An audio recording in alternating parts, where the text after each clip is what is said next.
everybody. Welcome back to the episode 5 of our second season of the Future Sport webinar. Today's topic, as you can see from the screen, is the future of education, which is something that's really dearly close to our heart here, from all of us here at the Lee Kuan Yew School of Public Policy. As an education institutions, we get to talk a lot about education on daily basis, just because, there's our bread and butter, right? And today we are joined by, a stellar panelist and a wonderful moderator, one of my friend and colleague. But before we do so, I would like to say hello to all participants who have joined us. And if you could share with us where, you're dialing from, and, just to get a sense of, where you are at.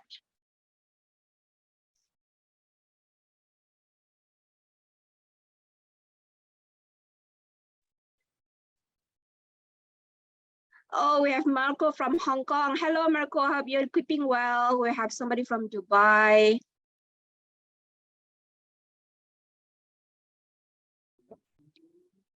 Damon is dialing from China. Hello.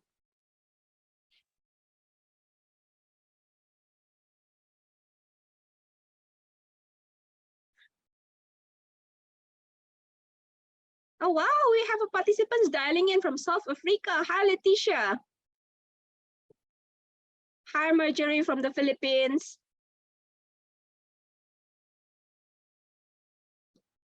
It's so wonderful to see, all the international participants and also friends and colleagues from Singapore are logging into this webinar. It gives me a great pleasure to introduce our wonderful moderator, friends and colleagues, Eddie Chu, who is from the Institute of Policy Studies. And Eddie will, be facilitating the great conversation on the topic of futures of education today. Eddie, take it away from here.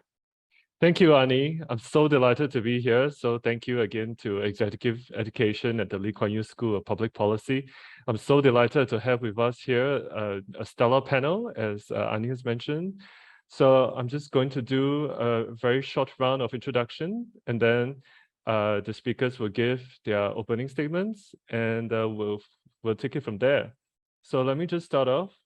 We're going to have Michael Clement. Michael Clement has been he's an education professional. He has extensive experience in international education, in employability, education, technology, and entrepreneurship.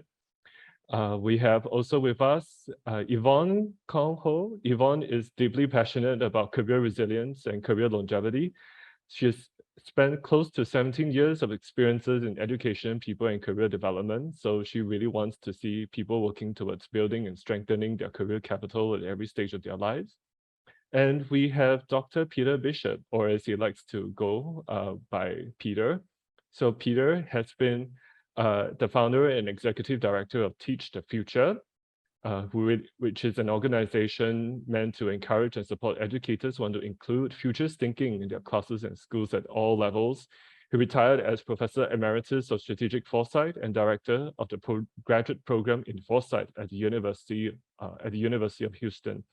So we have with us here a stellar panel here, and we're going to look into education, the future of education. So education, we all know, as Anius mentioned, is critically important in the transformation of human societies. It has allowed us to connect with each other. But as with all the trends that we've all been experiencing, there are some very important questions. With the advent of new technology and innovation, how will education look like in the future? How can we work in our respective capacities to make education more equitable?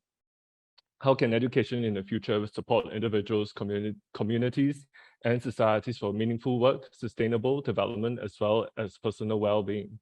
So these are all important questions, and I'm just so delighted to have this panel here. They come from very diverse areas and very diverse interests. So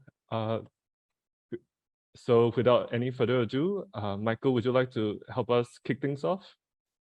Yes, my pleasure. Thanks, Eddie, for the introduction, and thanks, Gilroy School of Public Policy, for inviting me here and sharing my insights. And it's great to see so many other established educators here. Very briefly about myself, and then I love to share my intake for future of education. So originally from Germany, but I spent 20 years in Asia, last 20 years, 15 years in education.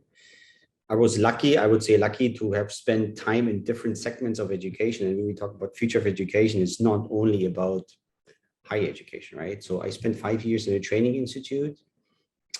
There I set up a training institute in India as well as in Singapore. And then it was 8 years with higher education of NUS, employability, career services, as well as in the international office. And then I spent 2 years with Minerva University as an American liberal arts college as their Asia representative. But the last 2 years, I spent my time building up an organization, which you can see on the screen, the Singapore Education Network, which is a kind of a funnel, it's a kind of a platform for education professionals in Singapore and the region, dealing with various things and not focusing on one segment. But what combines everyone, including the members of my network and my alliance, is we care about education.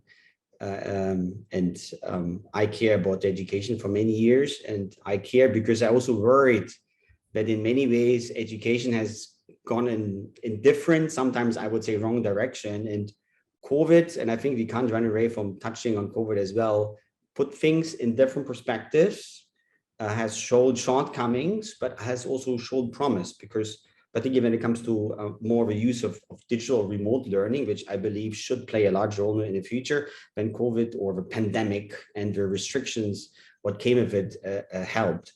But future of education, and there are so many different aspects I could touch upon, but I choose to very briefly just mention 5 different areas, which I think are key pillars. I don't think these are is an exhaustive list, and I'm happy to hear my fellow panelists to add on or criticize or take it off.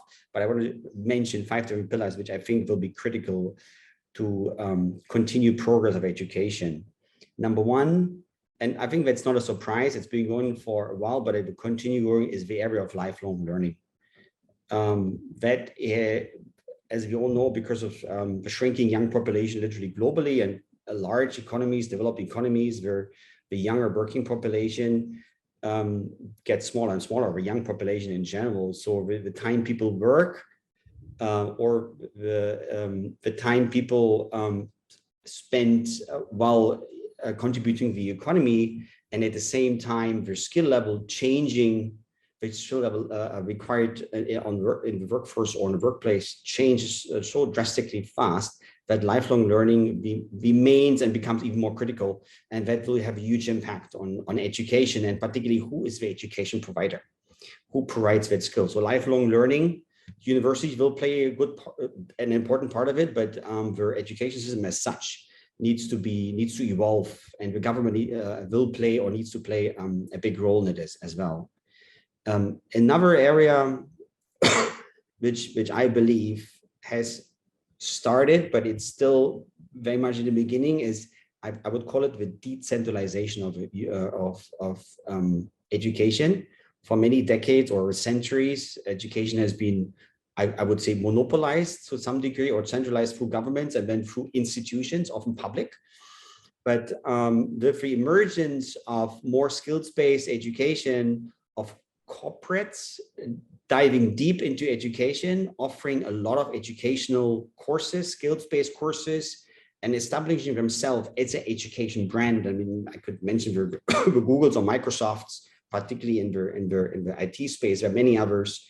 They are becoming a competition to established institutions. Of course, there are partnerships possible, but at the same time, corporates always move much faster. So, and under the topic of decentralization of education, I think that for me is one of the developments which will continue in the future. Another area which very much has come up through pandemic is the emergence of hybrid learning. I don't think we go full-time online. In fact, many are happy to be back in the classroom. So I think hybrid is the future. Is it going to be 80-20, 20-80 or something in between? That's a big question. But the model has been adopted by many, sometimes for cost reasons, sometimes for equity or accessibility reasons. And I think it's important that this will continue to be explored, implemented, still considering that quality and impact of education cannot be undermined. In fact, it should be improved, right? So hybrid learning. Then another topic, and this is a complex topic actually, is personalized learning or personalized education. What does it mean? In the past, many education products, it's a one size fits all, one major, 4 years, 3 years, or one, I want to learn data analytics, it's 6 months, but we all know there is, people learn sometimes faster, sometimes slower. Some have prior skills, prior learning, which in most cases is not recognized by current institutions, or it's difficult to measure. So I think personalized learning, also mixing and matching skills-based, academic, more applied, non-applied, these personalized learning, and then a lot of data analytics come into the picture, or also different types of assessment. It's a difficult, complicated area, but I'm quite certain in the future it will play an important role, not everywhere, but to make also, again, learning potentially cheaper, faster, but then probably also fairer at times. The last area, which I believe is important, and I quickly mentioned it before, is more skills-based learning. Topic is here micro-credentials, breaking down large certifications or large degrees into smaller pieces, which again can be taken at different institutions, should be widely recognized. So when we kind of about digital certification or skills wallets, sometimes blockchain based. So these micro-credentials, again, corporates also come into the picture. Micro-credentialing has already started a few years ago, but I believe it will continue to grow, and governments is important to bring credibility to the system. But I see a lot of good and important initiatives in Asia, but also worldwide. Thank you. All right. Wait, I have the questions. Yeah. I forgot my questions, Thanks. right? Okay. I have my favorite question. I have 2 questions which I like to ask our panelists or also the audience. Number one, particularly when you're a little older, then it becomes more interesting for me to answer. If you would study today, knowing what you know, what would you study? Would you study at all? Would you study at a different university? What major? Maybe no major, just certificates. So that would be interesting to know.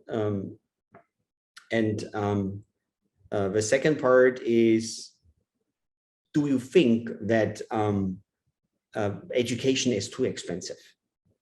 And again, some countries are super cheap. I mean, I'm from Germany, it's essentially free. And then we have other countries, it's very expensive. So there's a huge difference. But is there a way to make education more affordable? Let's not talk cheap, but more affordable. I mean, Singapore is an interesting city with all kinds of different subsidies, etc. But generally speaking, are there ways to make it more affordable? Thank you. Yeah. Thanks, Michael. So 5 pillars of education. So we have lifelong education, decentralization, question of hybrid learning, what's the mix between online and offline, personalized learning, what does that mean? And you said micro-credentials, so I take it as desegregation and standardization of learning. So 5 pillars, and his 2 questions to the other panelists and to the audience. If you could study again today, what would it be? And how can we make education more affordable? So these are questions for the other panelists and for the audience. Feel free to chime in the chat or in Q&A. Sorry, in the Q&A mostly, please. And yeah, so thanks, Michael. And up next is Yvonne, who will take us through her opening statement and her questions. So Yvonne, the floor is yours. Thank you, Eddie. And thank you, Michael. I took a lot of notes. A very good evening to you all, ladies and gentlemen. Thank you for spending the evening with us. Thank you, Lee Kuan Yew School of Public Policy, for inviting me as well. And I'm Yvonne. I work for Singapore Management University. I work for this division called SMUX, and X stands for experiential learning, because I believe very much in the power of problem-based experiential learning, where my students can, together with faculty members and industry partners, come together to solve real-world problems. So, if you have read my history and my background, I spent many years in career development. pardon me, where I was working with students, with industry partners, preparing students to be ready for the workforce. And while really coaching them for many, many years, while speaking to industry partners for many, many years, I realized that at the end of the day, it's not just career development we have to look at. We have to look at workforce development. We have to look at how do we enhance the betterment of the workforce. So that was why I did the jump from career development into experiential learning, where I see it as a very good tool to really build up our workforce.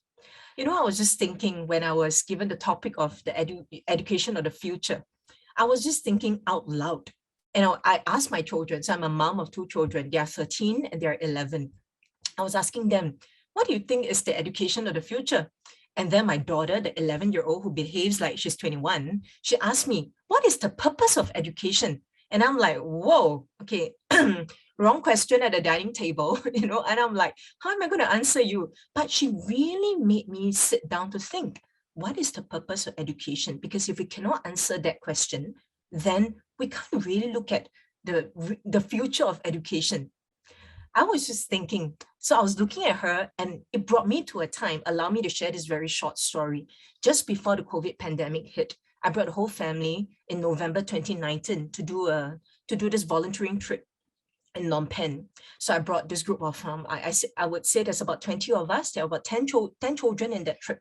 So we went to this orphanage. We brought our clothes over to donate to the orphanage. We brought this biscuits, you know, it's a bit like those tea biscuits that you eat together with tea or coffee. It's crumbly, and we gave out those biscuits at the orphanage. And of course, you know, crumbs just dropped. And usually in Singapore, when crumbs drop, our children would just sweep it aside and then continue eating whatever is left. But this group of orphans at the orphanage, when I observed them and when I looked at how they ate the biscuits, they knew exactly where the crumbs dropped. They pick up those crumbs and they put it back into their mouths. So when I went back to the bus, I looked at all the 10 children who were in the trip. I looked at their parents, all the adults. I just said, and I told them, you know, my dear children, all 10 of you, the fact that you're born in Singapore, you have won the lottery of life. You did not choose to be born in Singapore, but the fact that you are, you have won the lottery of life, and that means you can do more for people. It brought me to the point of, I was just thinking, what is really the purpose of education? Because I work in a university, because I worked in 3 universities, because I'm a mother, I believe with all of my heart that education is not just about knowledge acquisition. It's not even just about passing exams or getting degrees. To be very, very honest, you know, the World Wide Web has made it so easy. And of course, proven by the pandemic, it's really not difficult to gain knowledge. You can gain content, but what do you make out of it?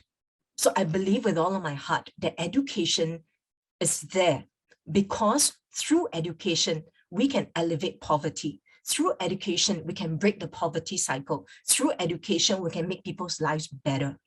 So that's, to me, the education, you know, the future of education, because with education, it's a tool that we can use to really make people's lives better, to make the world better, to really achieve the sustainable development goals that we all have, that we all know of. But how can that be done? So with my 11-year-old, we were talking about, like, you know, what do you want to see in the future of education? So of course, she came out with very interesting ideas. Some are very aligned with what Michael mentioned, actually. Like, oh, I don't need to go to one university. I can go to a few universities to get my degree, right, Mommy? Then I'm like, yeah, that's not a bad idea. I don't have to go to school, right? Can I start tomorrow? I said, no, you have to go to school tomorrow. But she began to give me a lot of very interesting ideas because she's out of the system in some sense. So as a student, she's looking into it.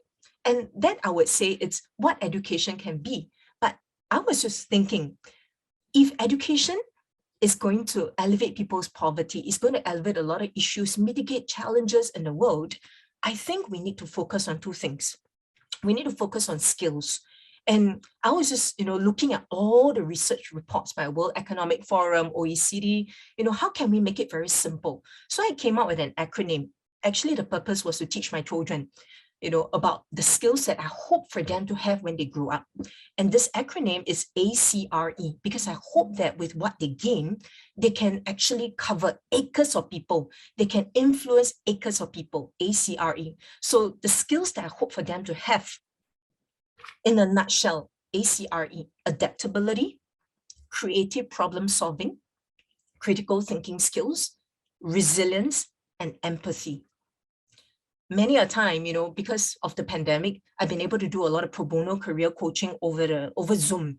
So I speak to people, and that's actually one of my interests as well. I work with a lot of older workers. I help to bring them back into the workforce, especially when they're displaced out of it for various reasons. And a lot of them, I realized that adaptability is an issue for various reasons. Some of them, because they have been in a career for many, many, many years, it's very hard for them to reinvent themselves. And even with the younger ones, when I speak with them sometimes through career coaching, they will tell me that was not what I was taught in school. Why is it that my boss wants me to do this now? Like, it's not covered in the job description, right, Yvonne? Why am I expected to do this? But the fact remains, and you and I know, when there is no adaptability, it's very hard to reinvent. When the situation calls for it, when the task calls for it, we have to somehow learn it through YouTube, through Udemy, through TED Talks. There's so many ways to learn, but you have to be adaptable. You have to critically think. You have to be very creative. All this will help you to solve the problems of the future. And of course, this is something that I really hope, and I believe if you were to be in the situations that a lot of my mature workers have been in, you will know what I mean. Resilience is really about when you fall, you come back again. When you fall, you come back again. You bounce back. You try again and again. It's something that our young people must have. Every single worker in the workforce must have. And of course, last but not least, it's empathy. We can say all that we want for the workforce of the future, the educational, the education or the future education, pardon me. But if there is no empathy, if we are unable to see things and empathize with people from their perspectives, I think we will probably have failed everything that we've been given, because we will not be able to understand their pains in the realm of their reality. But what are really the skills for? I would say there's one framework that I would like to share. It comes from the latest career development literature. In the past, we were taught to be T-shaped professionals. We need to have breadth of knowledge, but we also need to have some depth. But we also know that technology has been displacing the area of depth. So the new framework, the second, newest framework is we need to be a pie-shaped professional, have some breadth, but also have 2 areas of depth. But the latest career development literature says that we need to be a comb-shaped professional. When you hold a comb and you comb your hair, it's not just one pillar, it's not just 2 pillars, it's multiple pillars, multiple areas of depth. I'll give you an example. So let's say, just an example, I'm a HR professional. I know HR. I know how to recruit. I know how to, retain talents. I know how to do compensation and benefits. I know a bit of everything. But my one area of depth is recruitment. And I've been doing it for 30 years. But what if one day technology replaces recruitment? Technology can replace people now. Oh, no worries. I'm going to build another area of depth. Other than recruitment, I'm also quite good at retaining talents. But what if technology or someone else can replace that, can displace you in what you do? As we are speaking, a lot of people that I know of, especially the younger ones, they are very into side hustles. So instead of 1, 2 areas of depth, they have become certified baristas. They can make coffee. They have become home bakers with certificates. They've gone to Le Cordon Bleu. They've gotten certificates. They've learned to bake all kinds of things. They are building multiple areas of depth. And I believe that will be the future of education, where we have those skills, the ACRE, and we continue to build our multiple areas of depth, so that regardless of what's going to happen in the future, the people continue to reinvent themselves again and again. Yeah, that's what I think about the future of education. And I would say one question I have for my fellow panelists, as well as the attendees here. I know it's a bit of a long question. Allow me to summarize a little. So like what I mentioned earlier, as a mom and as an educator, I always want to see the people that I work with, the people that I mentor, and my own children to have that spirit of excellence, to do their best in all that they do. But I also wonder, how can we build within them the ability to differentiate the spirit of excellence and perfectionism? Because if they pursue the spirit of excellence, I think that is good. But if they pursue perfectionism, I think that might be a little dangerous, and even, I would say, it's not sustainable, right? So how can we then help people to differentiate, being the best that they can be without being a perfectionist? Yeah, that's my question. Thank you, Wow. Eddie. Yeah, thanks. Thanks for that, Yvonne. So Yvonne has also put a lot of things up for discussion. ACRE, that's a tremendous, that's an excellent acronym for Thank you. adaptability, creativity, resilience, empathy, and also your challenge yeah, and your advice as a coach to all of us to try to be cone-shaped professionals. Yes. Yeah. Yeah, and of course, your question for us is how do we maintain a spirit of excellence while avoiding, if I may paraphrase, Yeah. while avoiding toxic perfectionism, right? So this is a question for the panelists and for the audience. If you want to, participate, feel free to do so in the chat. If you have more questions, please put it in the Q&A. And now, after hearing the first two panelists, Peter. What are your thoughts about the future of education, and if you have any reflection on what the two panelists have said? So Peter, over to you.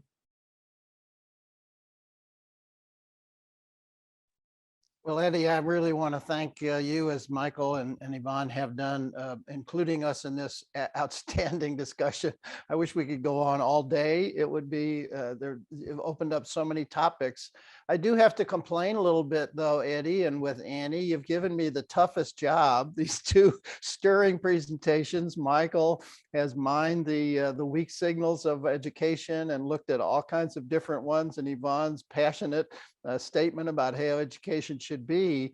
In one way, I have a very easy job just to say amen. Yes, wonderful.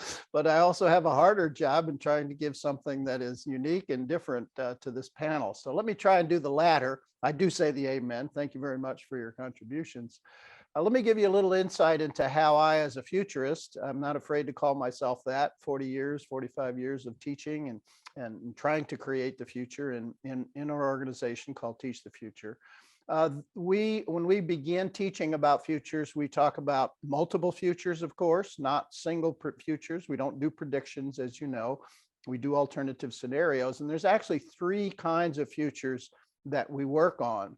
The first of those comes from traditional forecasting, and we call it the expected future. It's where we're headed. If nothing surprising occurs, then definitely this is where we will probably end up. It's what predictors will do. It's what consultants will do. They'll give you the expected future. Thank you very much. Give me my money. Good luck to you in the future and being there. Of course, the unique aspect of foresight is that we don't stop there. We say, yes, but, and the yes, but is what if? What might happen instead? And those are the alternative futures, of which there are myriad. But nevertheless, we think about the alternatives. And I want to go into that as well. And the final is then, what do we want to see happen? What's our preferred future? And I like to keep those things separate rather than conflating them. So let me start with the expected future. And I'm, as you mentioned, was teaching foresight for many, many years, decades at the University of Houston, preparing professional futurists for the marketplace, many of whom went on to careers in that. I'm delighted to have been privileged really to be part of that. And now I'm I guess you might call a social entrepreneur, an attempt to create change rather than describe change. Okay, into the pool. I have to tell you that nothing that I learned as a professor over 30 or 40 years taught me how to do this. I'm completely unprepared for this. And yet, nevertheless, I think someone needs to do it to bring futures thinking into education. So unfortunately, my experience in education is not quite so optimistic as perhaps Michael and Yvonne have pointed out. The expected future, I make a distinction. I learned a distinction from a professor of history of science a long time ago. He made a very simple distinction between two types of institutions in society, what he called innovative institutions and conserving institutions. And innovative institutions are those who absolutely have to innovate to stay alive. We can think of business clearly in the commercial sector, sports, innovations, lots of innovation, and entertainment, for instance. All very competitive fields where competition is on the doorstep. You have to continually be innovating and changing in order simply to survive. You don't survive. Conserving institutions also play a role in society. They are conserving traditions, knowledge, culture, socialization of students and young people into the culture. And that's an important function. And of course, those are religion, government in general, and of course, education.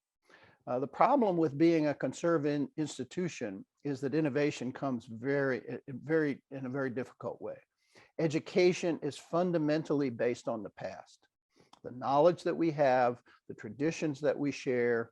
Most people think that the role of the educator is to transmit knowledge from the past generations and traditions to the future generations. That's part of it.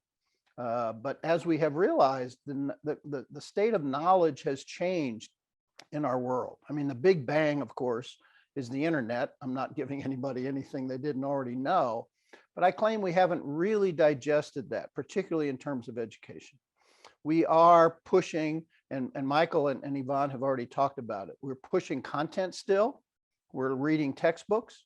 We're testing knowledge rather than skills.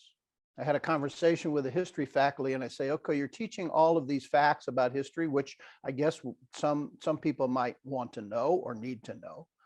But what are you teaching students to do with those facts? What's the value of historical thinking?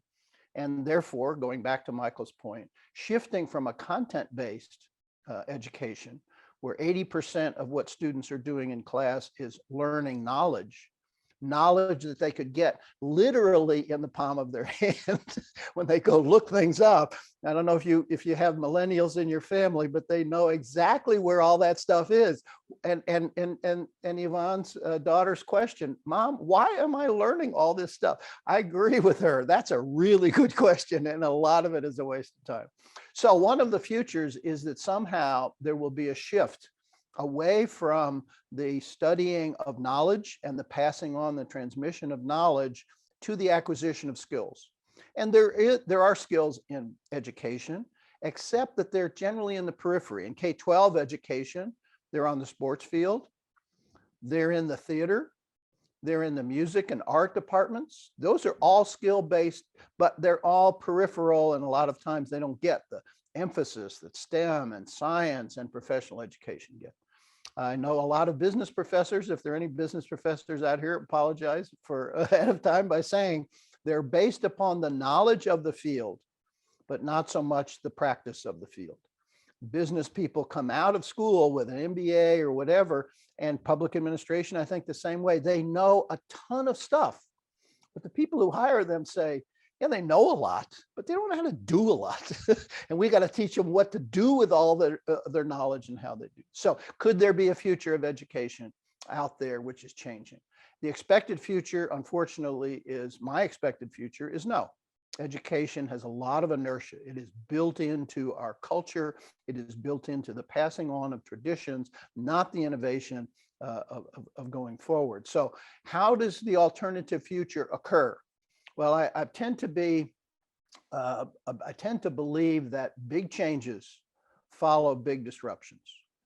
The big change that Michael referred to is now hybrid education, forced upon us by the pandemic. A huge disruption, forced education.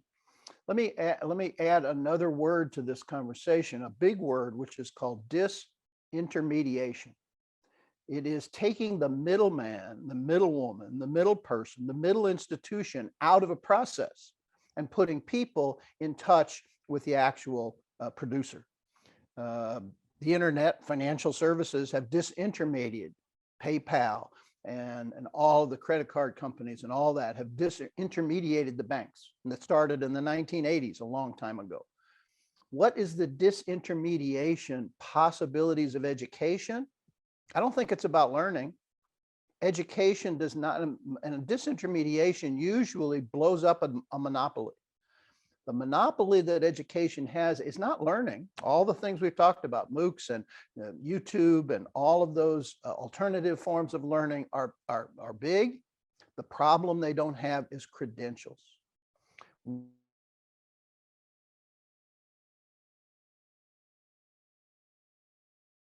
Well, I think, Peter, you froze there for a moment. Let's wait a bit for him to come back on. In the meantime, do look at the chat and see the discussion that we're having there. I've also tried to summarize some of the points that two other speakers have mentioned. So yeah, meanwhile, just take a look at all the discussion that we've been having. And thank you for your questions. So do keep them coming. We already have a few. We will be addressing them. But once we get Peter back online.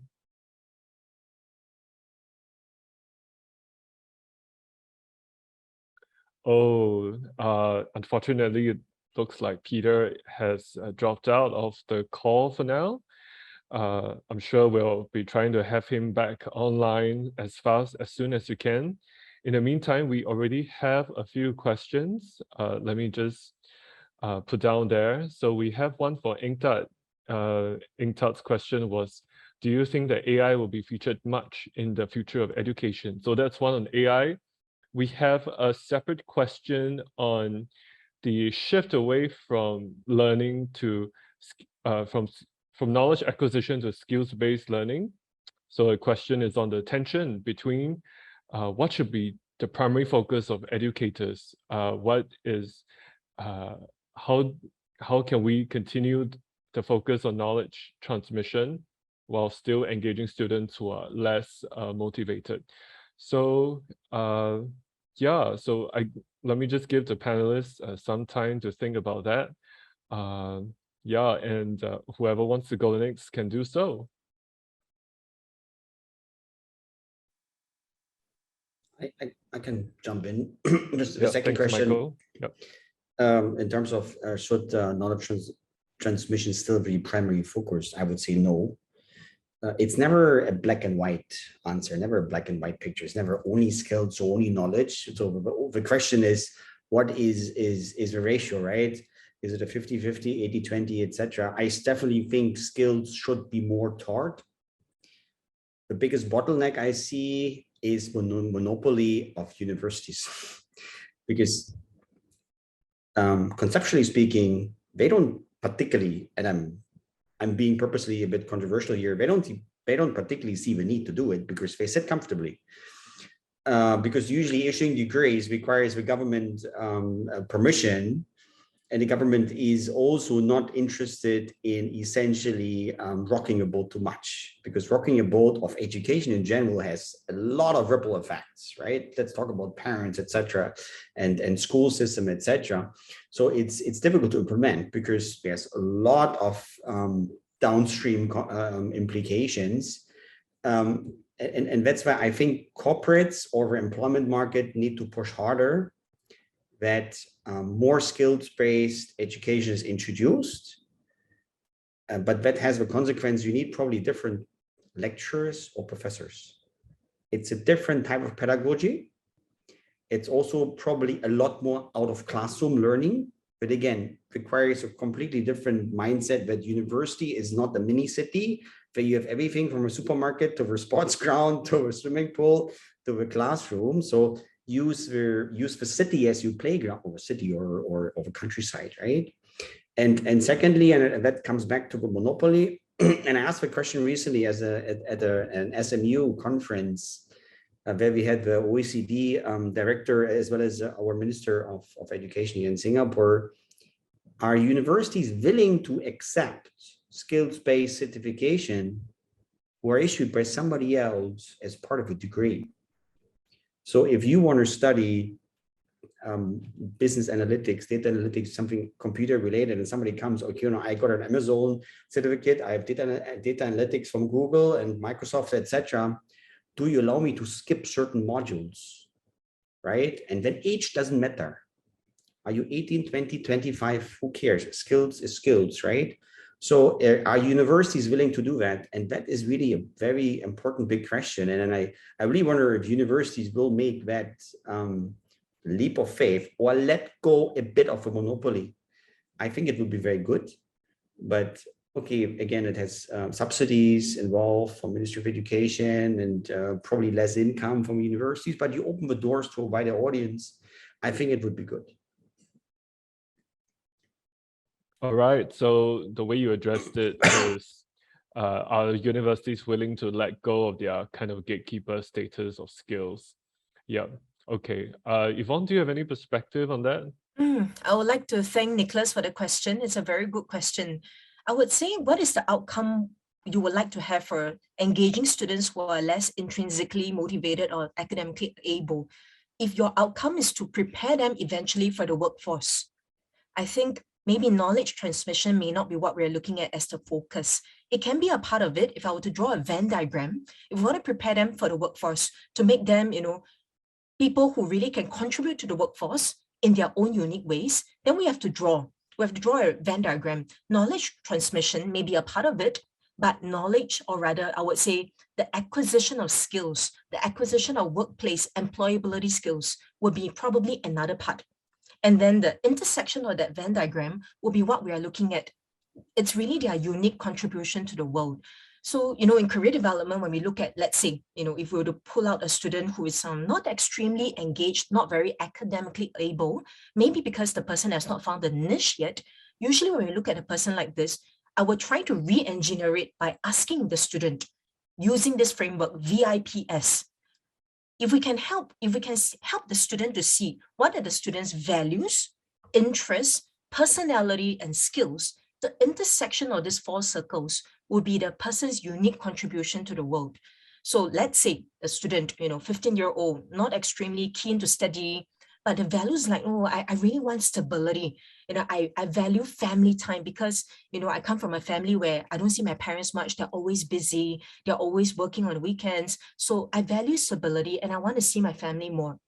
The interest of the student could be that, there is a tool that we use, the RISEC tool. So the RISEC tool allows us to see whether the student is very interested in, for example, if the student is very entrepreneurial, if the student is very, for example, mechanical, the student likes to work on things or to speak to people, to sell things to people. So we find out about the interest. And we find out about the personality. There are a lot of very good tools in the market. And last but not least, the skills of the student. When it comes to a younger person like a student, I try not to sometimes find out too much about the skills because I find that for our young ones today, the learning agility is so strong that when I, for example, were to assess them at 15 years old based on the skills that they have, they tend to pigeonhole themselves and say, you see, this is only what I have.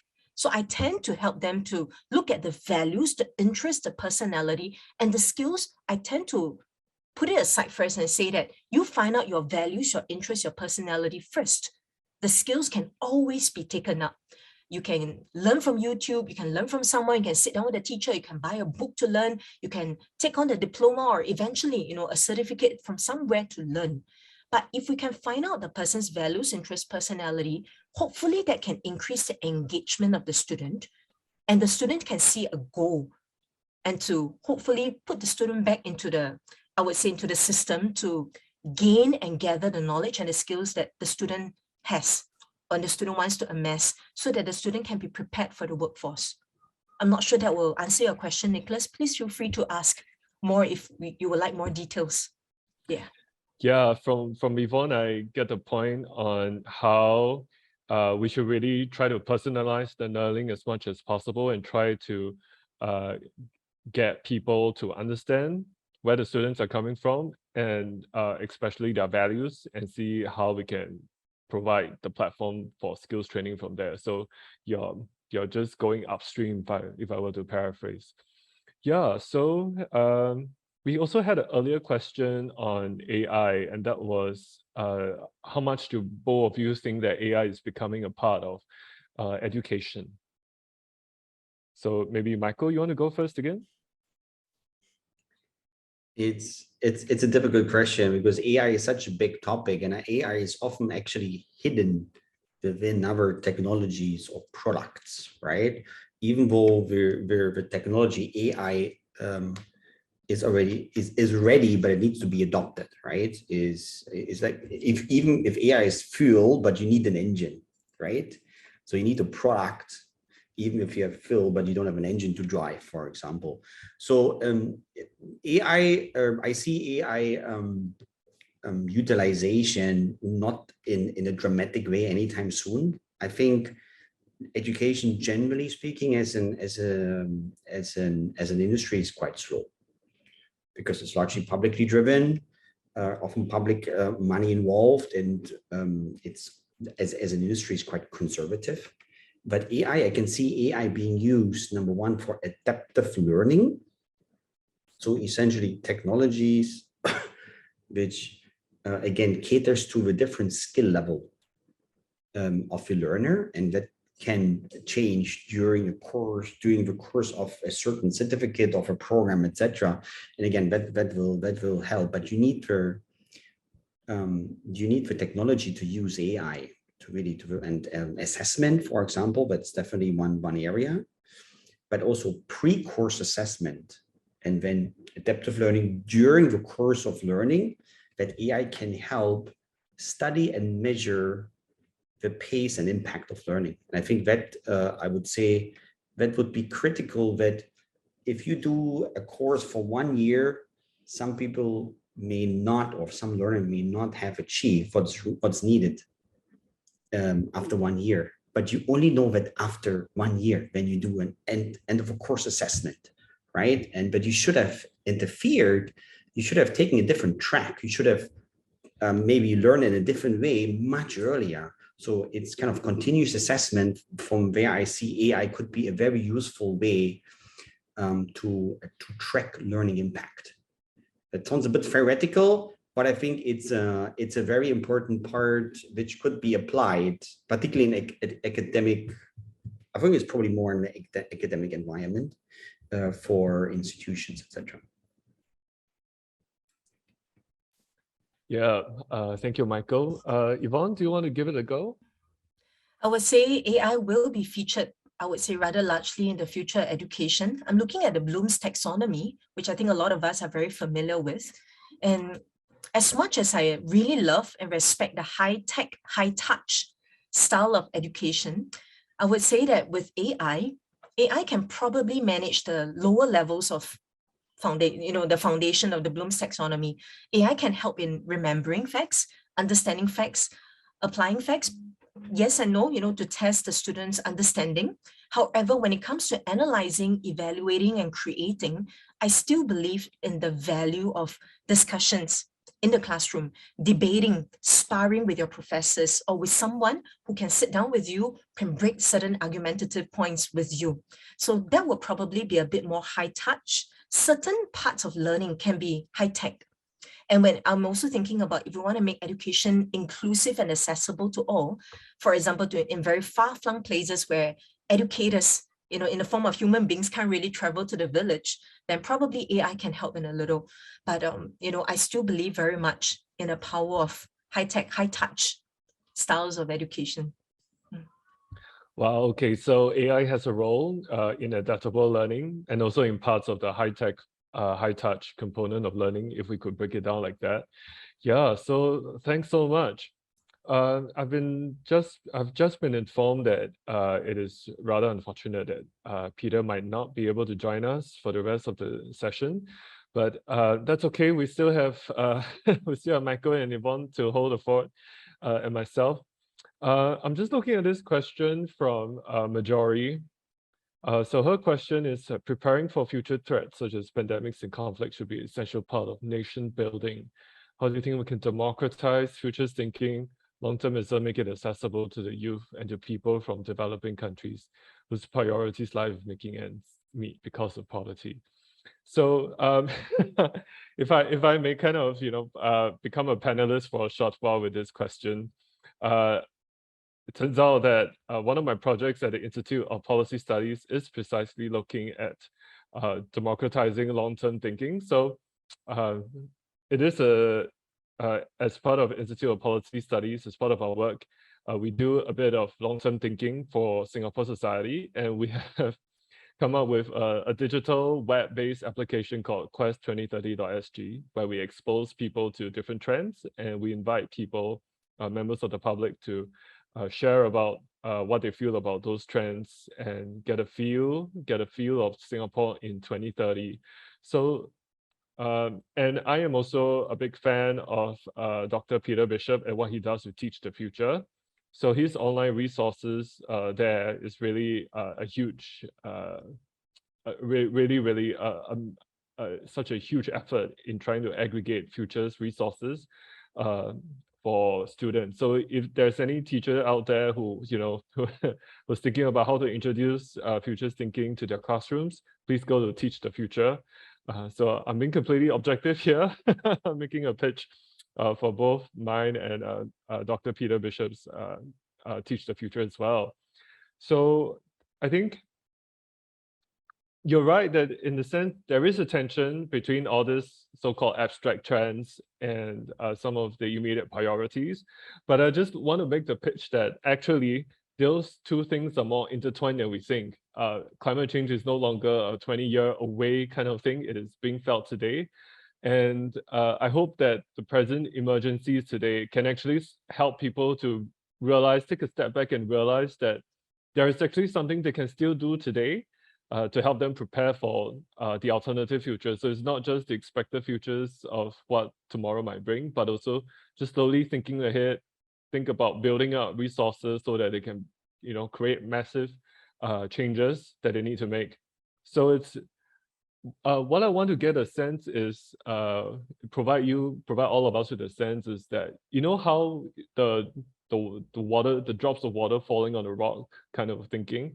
So a trickle by itself doesn't do much, but if we are able to plan ahead and do things consistently, drop by drop, you get a hole in the rock. So that's the, I hope that's a sense of optimism. We can effect real change, but we also must be patient with ourselves that we can affect slow change slowly, and over time that could give us a big impact. So that's my reflection of the question from Marjorie. And I was just thinking if Yvonne or Michael, you have some thoughts about that question as well, even if Peter is not able to answer. So Yvonne, would you like to go first? It is indeed very real. I was just thinking about, pardon me, another framework. We're so familiar with that self-actualization. To reach self-actualization, you actually need to look at basic needs. And there are really a lot of countries where even the basic needs are not even met. It's very, very hard to encourage their young people, their people to even think of self-actualization. I'm just thinking maybe, one day when we can slowly bring in certain members of that particular country to come and do this exchange program. I know it sounds really idealistic, but if we can start by making a difference to some of the starfish in that particular country, and we build in them, we feed them, we teach them how to fish, and if we can bring them back to the country, hopefully we can effect some more positive changes. Yeah. My humble thoughts. Yeah. Michael? Well, I think you both covered it pretty well. There's not too much from my side to I think Singapore, in comparison to the region, in education in particular, also stands out. So education has always been a critical part of nation building, just by choosing English language as their language of instruction, that made such a huge difference. And you can see it in other countries where there's no common language, but many native languages in the country, right? So I think this question needs to be answered in a very cultural and probably country specific context. What is important, that whatever policies each country will adopt, it should ensure the highest degree of equity and accessibility. And Singapore is doing well in this context. I think Peter back. Let's yes, hello Peter, you're back.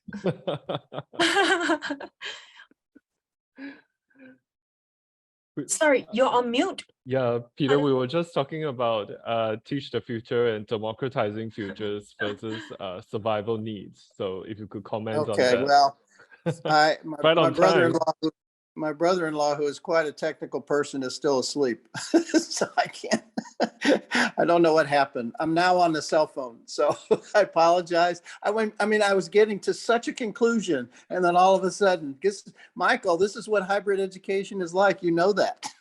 It is future. No, I apologize. I apologize. So whatever I can do to make up for the sorriness, let me know, or just continue on as you're doing, please. No, Peter, we were getting to the question of democratizing futures Yes. versus the very urgent need of survival needs here in the present. So we question for you to think about. Well, I won't think about it. I'll just answer it. I mean, I'm a college professor. I don't have to think. I just have answers. Well, and democratizing futures is one thing. We call it futures for all. And there is as I said, I worked for most of my life preparing professional futurists, which are needed. I hope there's some on the call. But just like we need professional accountants and we need professional engineers, but in order to you don't need a plumber to unblock the toilet.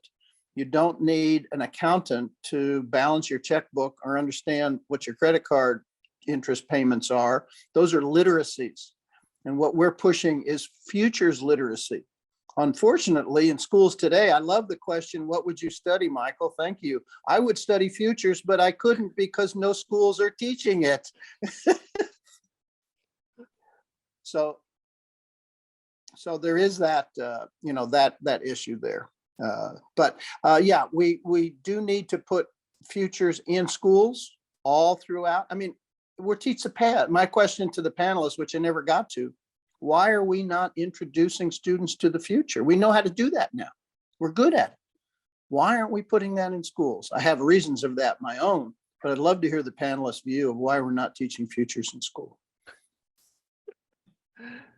Yeah, how about that? Yvonne, Michael? Yvonne, you go first. You work for an institution, so I don't need to take care of my employer. So you have to find a very diplomatic answer to it. Whoa, you have I was looking at the other question that another attendee has asked. I really want to answer that question more than Peter's very hard question. So I'm like, how do I answer it now? Wow. Okay, the caveat and the disclaimer here is that my opinion is mine. Yeah, it doesn't represent any organization. Yvonne, let me ask you, why are we not talking about futures in career education? I mean, if there's any occupation, career counseling should be about the future, and it is about the future. Absolutely. But I don't see them using foresight. I don't see them using modern futuristic techniques in there. That's your field. What's the holdup? What's happening?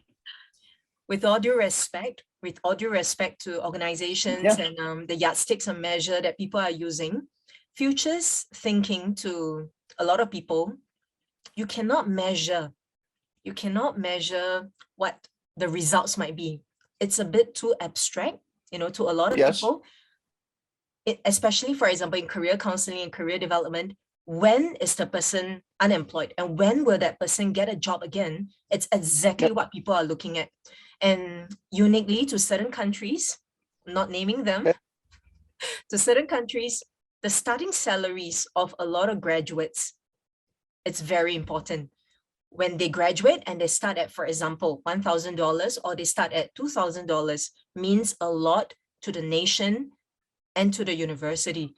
So a lot of people would want to focus on that rather than focusing on why are we not teaching them foresight, which I fully respect and agree with you. Foresight's futures thinking is such a powerful tool that I think it should be basic. It should be something that should be taught at junior college, at 17, 18-year-olds.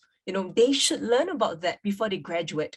Well, let me ask you another, and this is unfair for me to put you on the spot here, but you can check this out with your colleagues at your university. Well, what's the justification for teaching history?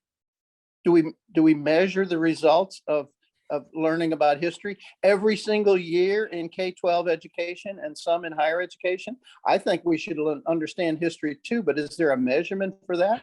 And why should we require foresight to have a measurement that's a bottom line? This is the ROI of teaching foresight when we have no ROI for teaching history.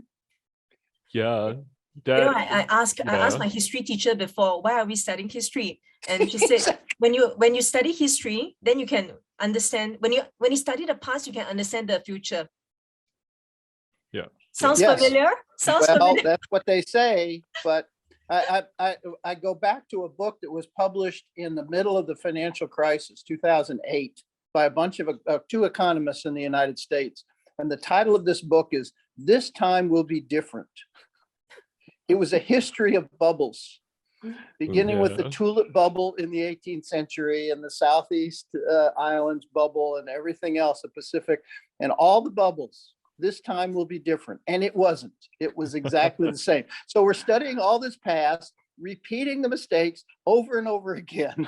I would say that if we want to put measures on it, okay, let's be fair. Let's put the measure on the past as well as on the future. And I'll go to that conference if they want to work on that.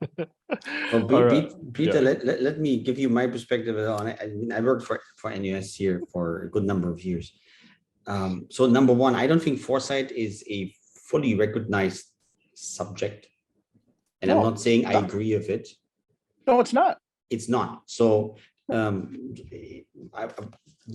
needs to be promoted. And I'm not saying how and where and when, but when you work with development banks like World Bank, ADB, they have large departments, or at least within each department for different industry verticals, we have foresights, right? Foresight teams, because when they invest for 5 to 10 years. Their horizon is very, very, very, very long, right? For such long programs. So the topic of foresight, I don't see that very prominent as in terms of awareness. And secondly, you need people to teach. Yep. And it would be usually taught, and correct me if I'm wrong, preferably taught within a vertical, maybe it could be taught together with history, but also together with computer science, et cetera. So that is a very different type of skill set, which the educators and lecturers need to learn. And it is. That is a tall order, but we need to manage that. I think it's very, but it's a chicken important. and the egg problem. We're not going to graduate professors of foresight unless there are jobs for them to teach within. So it's catch-22. We can't get a job because there are no positions, and we have no positions because we don't have a supply of people who can teach in those positions. So that's why I go back to a disruption, some kind of big bang. The pandemic was a big bang for remote education. You mentioned that we're doing it right now, despite all the difficulties we're having. This is the way that we now communicate across the world. It required education to get out of its silo and say face-to-face is fine. It's better in many ways, but it's not the only way, et cetera, et cetera. What is the big bang that is going to require us to be educating every student on how to deal with change and how to prepare for the future? What is that event that will wake everybody up and shake them out of that particular, we don't have to teach the future, we can pretty well take care of it? I don't know what that is. That's my question to the panel. All right. At the same time, Peter, we've got a lot of other questions as well. So please do. I don't want to monopolize. Thank you for letting me back in. But you also ask a really good question. I think the pandemic has really shook people up, and in terms of thinking about the unexpected, and I think that has entered into the consciousness of many people. I mean, the geopolitical shocks, the news as well. But I just wanted to stay on topic here as well when it comes to education and attending to some of these questions. So we have one about so this is a question that I think you will like as well in terms of how might we get there. So this is one of how might we get to one of your desired future, which is how can education evolve to ensure understanding and encourage thirst for knowledge? So I think this goes back to the point of curiosity that I think Yvonne brought up. Rather than just knowing how to handle the flood of information and competition for grades. So yeah, how might we begin to think about how we get to that desired education? So yeah, Peter, you go first, and then Michael and Yvonne. Well, the education does change, despite my pessimism about the expected future and the conserving institution that it is, which still is. It does change. It did add computer science in the 70s and 80s. It did add biotechnology in the 90s. And now we're teaching AI and things like that. The common denominator for change is what I'll call a demand signal. When a demand signal appears on to education, when it finally recognizes that the world wants these things and frankly will be willing to pay for it, at the end of the day, it's still a business. They need to make money too. And then they will say, oh, we'll have departments of foresight. Frankly, I agree with Michael. Until that happens, until the public, until parents and students say, why are we not learning about the future? There won't be much change. So to me, it's the demand signal and the lack of it right now. Yeah, Michael? Well, I saw kind of two different questions in one statement. And one was, how do we instill the thirst for knowledge within the student, right? So that's more psychological question, and is more comfortably we are in society. And Singapore is a good as Yvonne rightly said, Singapore sits comfortably, particularly in comparison to neighboring countries. The need for, being adaptive, for resilience is just not as hard as the neighboring countries. And then you work with students from Indonesia, Cambodia, Vietnam, you see a dramatic change where if a young person knows that he or she is responsible for bringing a family out of poverty, or at least to a different income level, that first can hardly be matched by somebody who grows up in a pretty well-off family, right? So this is a really hard question, and I think a lot falls back also to parents and upbringing. But what Peter mentioned, I think, Peter, our job is to be optimistic. We cannot be pessimistic. Okay, that's literally by definition. I'm both. And probably no, that's good and that's great. I think the general internationalization, that more and more institutions work together which has happened for over many years. And also, since I assume many listeners here are also from Singapore. Singapore in the early days always looked to UK, US, Canada, because we are peers, or maybe one step up in terms of education quality. Now, for at least 5 to 10 years, strong focus to support, but also learn within the ASEAN community, and that you see also that's critically important to support neighboring countries, students, and educational system to progress. So when we have a bit of a regional look at it, I think in that context, Singapore has made a lot of gains. But I worked in the US in the international office for many years. And I was hired for one particular reason. Michael, please bring students to countries which are not popular with students. And it was a hard task. I went to Mongolia, India, South America, Kazakhstan, etc. You find some students, but it's a hard task. And this is what educators, whoever works in university, what we need to do, including with employers together, we need to ensure that learning through just the experience, in terms of you put students in certain situations or in certain countries, that is a tremendous experience which shapes students' learning path and eventually also the career. Yeah, Yvonne? Mei Ping, thank you for your question. I love your question. I would say it's very important for students to be exposed to the ability and the agency that they have within themselves to make a difference to people. So I've always wondered, in Singapore, so we have the primary school system, the secondary school system, the junior college or polytechnic system, then you go to university. And a lot of times I see a lot of volunteering work that is done at secondary school, junior college or polytechnic level. I've always wondered, why don't we do more at the primary school level? For example, why can't we bring our younger children into, for example, one-room flats in Singapore where, really very, very impoverished older folks actually stay? Why can't we expose them to the society issues that are already present in Singapore and ask them, what do you think we can do for them? Is it food? Is it, for example, companionship? How can we identify the issues that they have? Is it social isolation? Is it just hunger? Is it just physical hunger? Why is it that we are not helping them to see the issues? I mean, honestly, as a mom, I understand why some of my friends wouldn't want to expose their children to this, because it is painful. It really opens up a can of worms, Because when you expose sometimes when you expose younger children to a lot of issues, some children can internalize it and get very, very worried and pessimistic about it. But some will be like, oh, okay, but it's not happening to me. And some will be like, no, let's do something about it.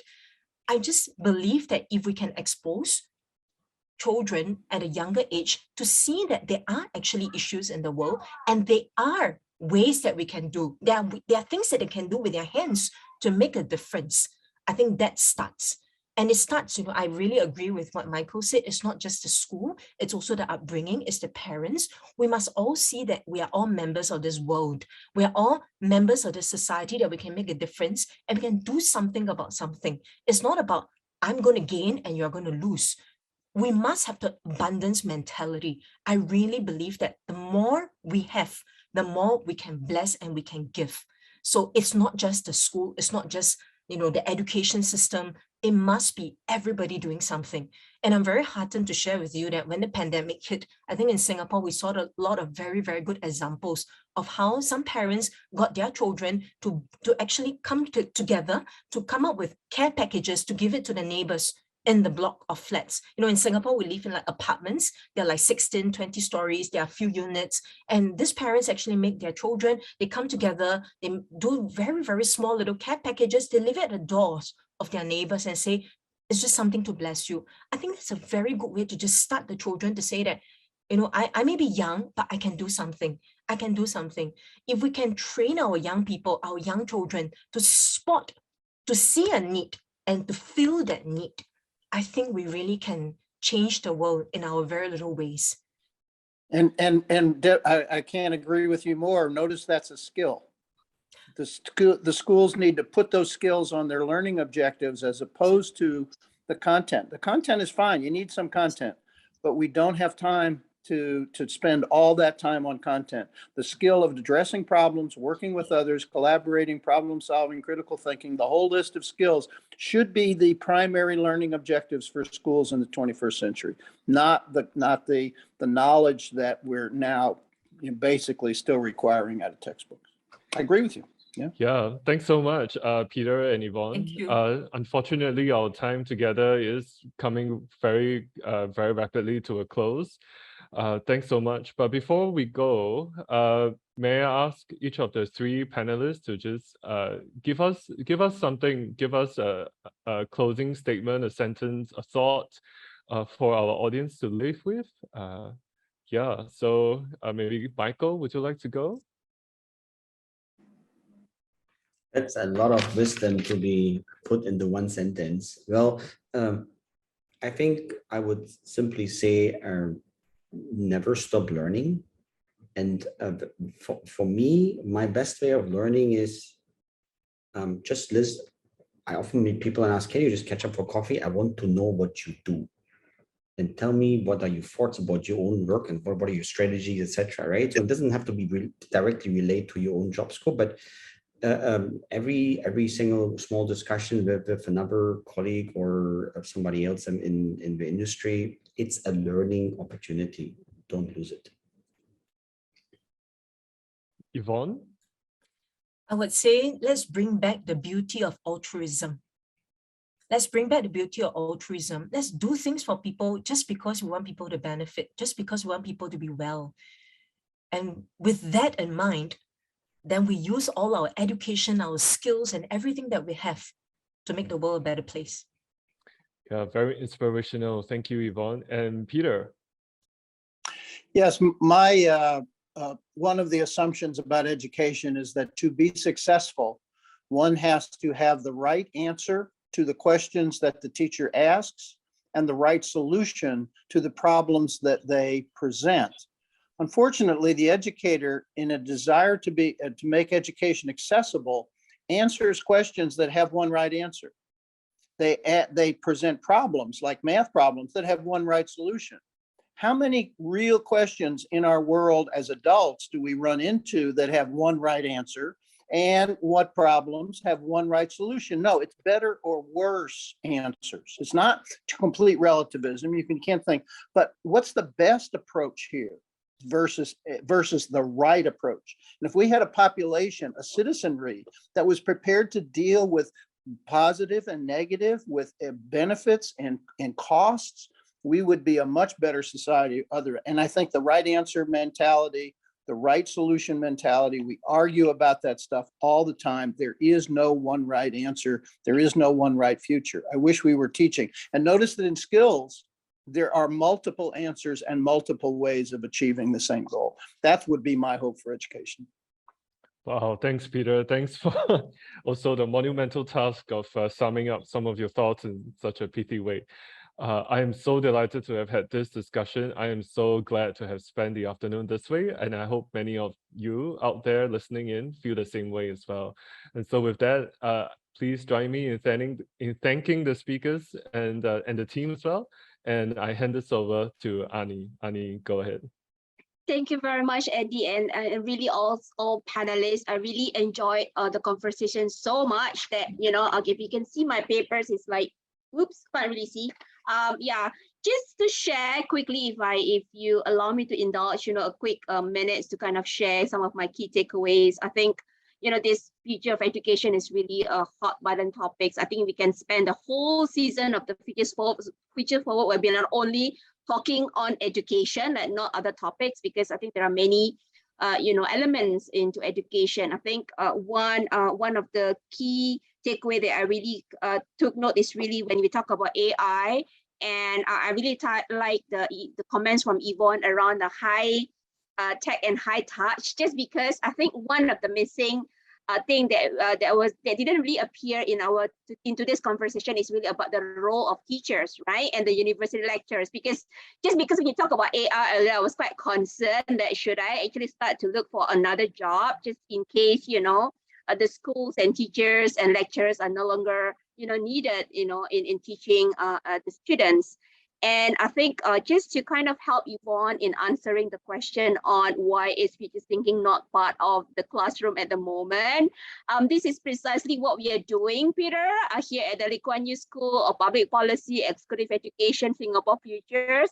We are working with schools and education institutions to offer future thinking sort of activities and programs to students. We have started to work with a few of the junior colleges in Singapore, and we hope to kind of, we are also doing our own futures thinking competition for our local as well as regional youth participants. So we hope to kind of then multiply and amplify this initiative even further. And last but not least, maybe I would like to invite participants to submit your feedback, if to help us to improve future episodes of this Futures Forward webinar. Next slide, please. Just bear with me for a couple of minutes to just run through a few admin slides. So today we have discussed the future of education. In the next episode, we are turning slightly into another topic on the futures of food. So there we'll be discussing around the food security, food sustainability, not just in the local context as well as in the regional and international context. So that will happen on the 31st of August, same time. Next slides, please. Yes, and touching upon the point by, I think it was Michael who mentioned about lifelong learning. Here at the Lee Kuan Yew School of Public Policy, we are also offering, executive education programs.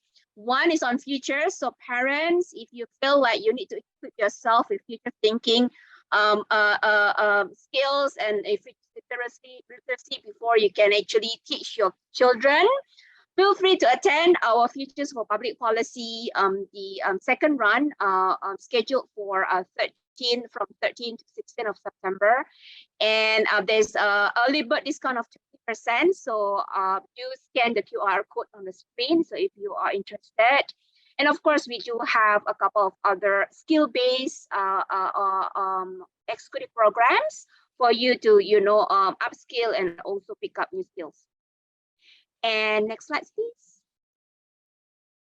And yes, keep in touch. Especially, I will really look forward to working closer with the Teach for the Futures, Peter. So let's continue to discuss on how we can democratize the future thinking and strategic foresight, not just to our traditional stakeholders in terms of the policymakers, as well as, adult and professional learners, but also slightly to slightly younger audience, to the youth as well as the students.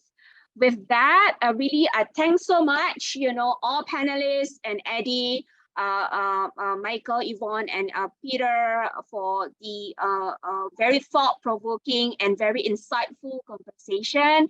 And thanks so much, our audience who has tuned in with us for the last 1 hour and 15 minutes. And I really wish you, great evening ahead. And until we see you again in August, take care and have a good day ahead. Thanks so much, everyone. Bye-bye.